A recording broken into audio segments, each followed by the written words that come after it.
My name is Christopher Life Willers, and in 2003, I was sentenced to 144 years in prison. And this is how I got caught. A lot of people have been asking that, like, how did you get caught? You didn't get caught at the scene of the crime. And no, obviously, I didn't do 144 years, but I did do 16 years, 11 months. And I like to explain how we got caught for a couple of different reasons. One, individuals to this day believe that they will get by, and I'm not saying that some don't, but what I will say is the chances are slim to none as technology increases for law enforcement and people just talk more. That's it.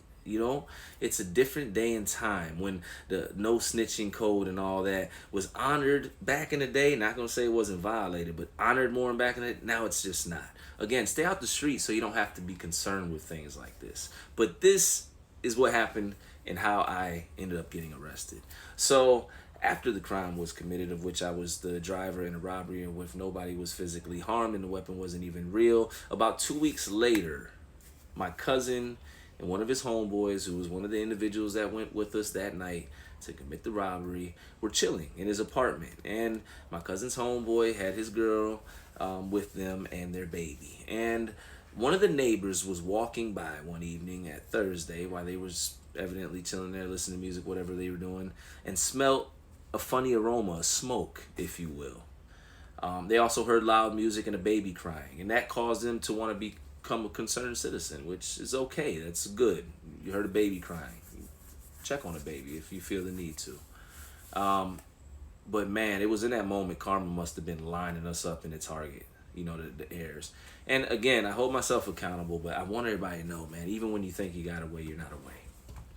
Because that individual, that concerned citizen, went and called the police, said, hey, there's a baby crying downstairs in one of the apartments. I hear loud music and I smell a smoke, a funny aroma, some stuff that's not legal here at the time in the state.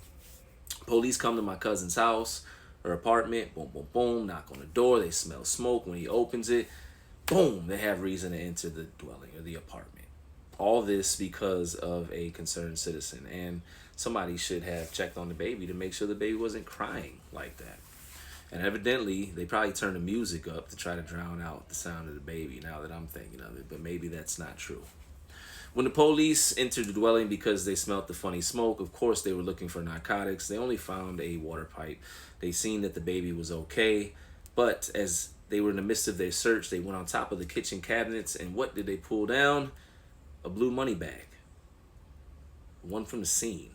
And trust me, if you're listening to this part of the story, you'll be like, what? Because that's the same thing that I did when I read it in the motion discovery, and I realized I was going to penitentiary. The police that was searching the apartment for narcotics or paraphernalia pulled the blue money bag down, took it with them, of course, tag noted, and that became evidence. Once that bag was taken out that apartment, I remember the next day hollering at my cousin and them, and they were telling me what happened, and they were acting like everything was fine. They weren't nervous, and before the end of that day, two of them had ran. And when they ran, they ended up getting arrested on something else. My cousin, a few weeks later, ended up getting arrested on something else. And me, well, everybody started talking, and I knew my time was coming. So when my grandma told me they were there looking for me that day, I just went to the police department, turned myself in. I was tired of running, and I was tired of looking over my shoulder, and I was ready to face whatever it was in front of me.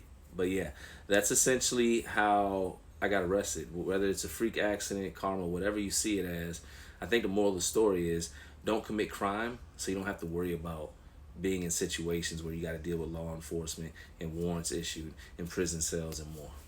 Peace.